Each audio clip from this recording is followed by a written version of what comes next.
समस्त प्रिय दर्शक बंधु माननकु प्रेज द लॉर्ड नमस्कार। प्रिय दर्शक बंधु माने मु आपण माननकु आजिर सुनमय भिडियो रे मु स्वागत करे। प्रिय दर्शक बंधु माने चलंतु प्रत्येक दिन पर आज मध्य आम ईश्वर वाक्य को सुनमय पदरे शिखा दिवा। प्रिय दर्शक बंधु माने तो प्रिय दर्शक बंधु माने ईश्वर वाक्य को सुनमय पदरे शिखा पूर्व मु आशा करे आपण माने प्रभुंकर अनुग्रह रे भलरे अछंती परमेश्वर पवित्र महान नाम गौरव हेउ। से आज आम मानक समस्त से जीवित मान मध्य जीवित गणना करिसंती तत्संगे संगे तांकरी महत् नाम गौरव करने उद्देश्य आज आम्भे मैंने ईश्वर वाक्य को सुनमय पदरे शिखापी सुजोग पाइछु। प्रिय दर्शक बंधु मैंने तेणु आही अनुग्रह को आम्भे मैंने आज प्रभुंकर गौरव उद्देश्य ईश्वर वाक्य को सुनमय पदरे शिखा। तो प्रिय दर्शक बंधु मैंने मोर गोटे आपण मानक रिक्वेस्ट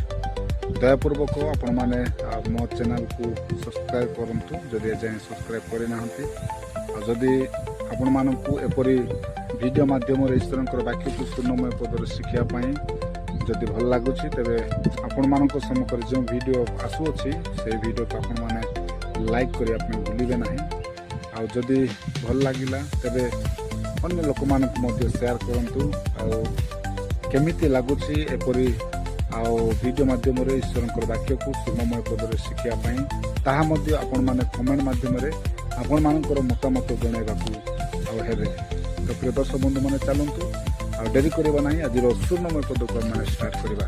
तो प्रिय दर्शक बंधु माने आजिर सुनमय पदर शीर्षक हला आइबो एक पर्व तार 6 पद सेठी एपर भाव लेखा जे। प्रिय दर्शक बंधु माने दिन करे परमेश्वरंक दूतगण सदाप्रभुंक सम्मुखरे उपस्थित हेबाकू आसन्ते शैतान मध्य सेमानंक मध्यरे उपस्थित हेला।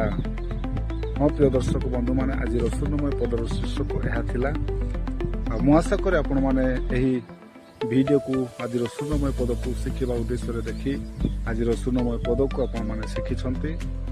शेष दिन मानकरे आपण माने आज सुनमय पदर शीर्षक अनुसार जेतेबेले आपण माने प्रभुंकर सम्मुखरे उपस्थित हेबे आ प्रभुंकर आराधना करिया पई जिवे प्रभुंकर वाक्य प्रचार करिया पई जिवे प्रभुंकर वाक्य को शिखिया पई जिवे आ शैतान आपणक सम्मुखरे आपणक बाधा देबार निमंते आपणक सहित मध्य से ठिया हे पारंती आ तेणु तो आजिकाली लोक माने ईश्वरंकर वाक्य को लोक माने शिखि पारु नाहंती। प्रिय दर्शक बंधु माने दयापूर्वक आपण माने ईश्वरंकर वाक्य को शिखंतु सुनमय पदरे प्रभुंकर आशीर्वाद